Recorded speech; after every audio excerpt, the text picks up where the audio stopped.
That's literally how it should come off. As you can see, it's just the regular sheetrock underneath. What's up, guys? I'm back with another DIY project. I'm going to show you guys how to remove a popcorn ceiling. This behind me actually used to have popcorn on it. I removed all that and painted it. This is my living room. This is my dining area, and I removed all the popcorn ceiling off that also and painted it.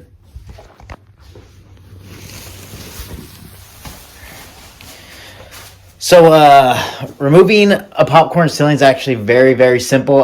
First thing you want to do is anything electrical, remove that and cover it with tape and a bag or something to where it won't get wet, because you're going to be spraying water all over the ceiling.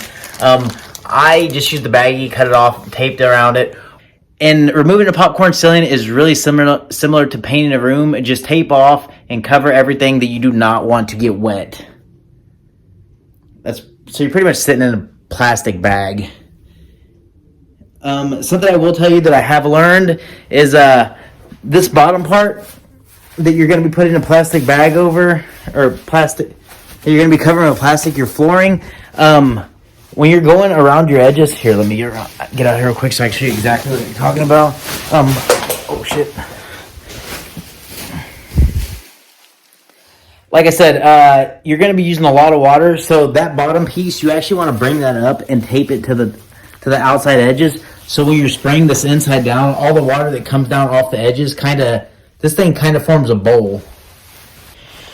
Okay, this is actually what I use to get the ceiling wet. It's an old jug.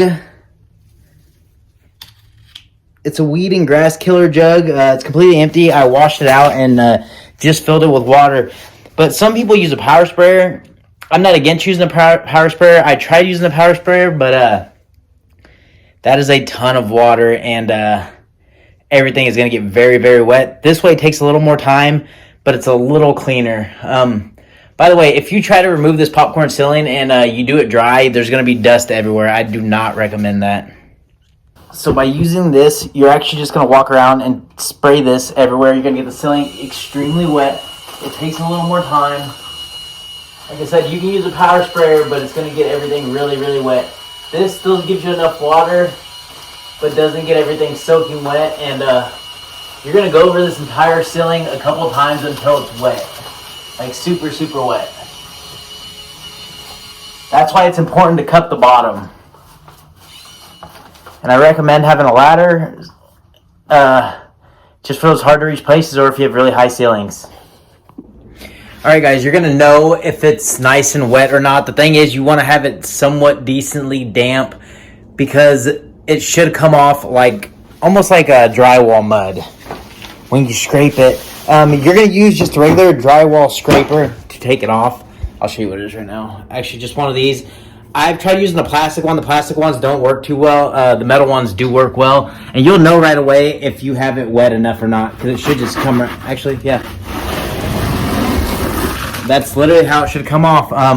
As you can see, it's just the regular sheetrock underneath.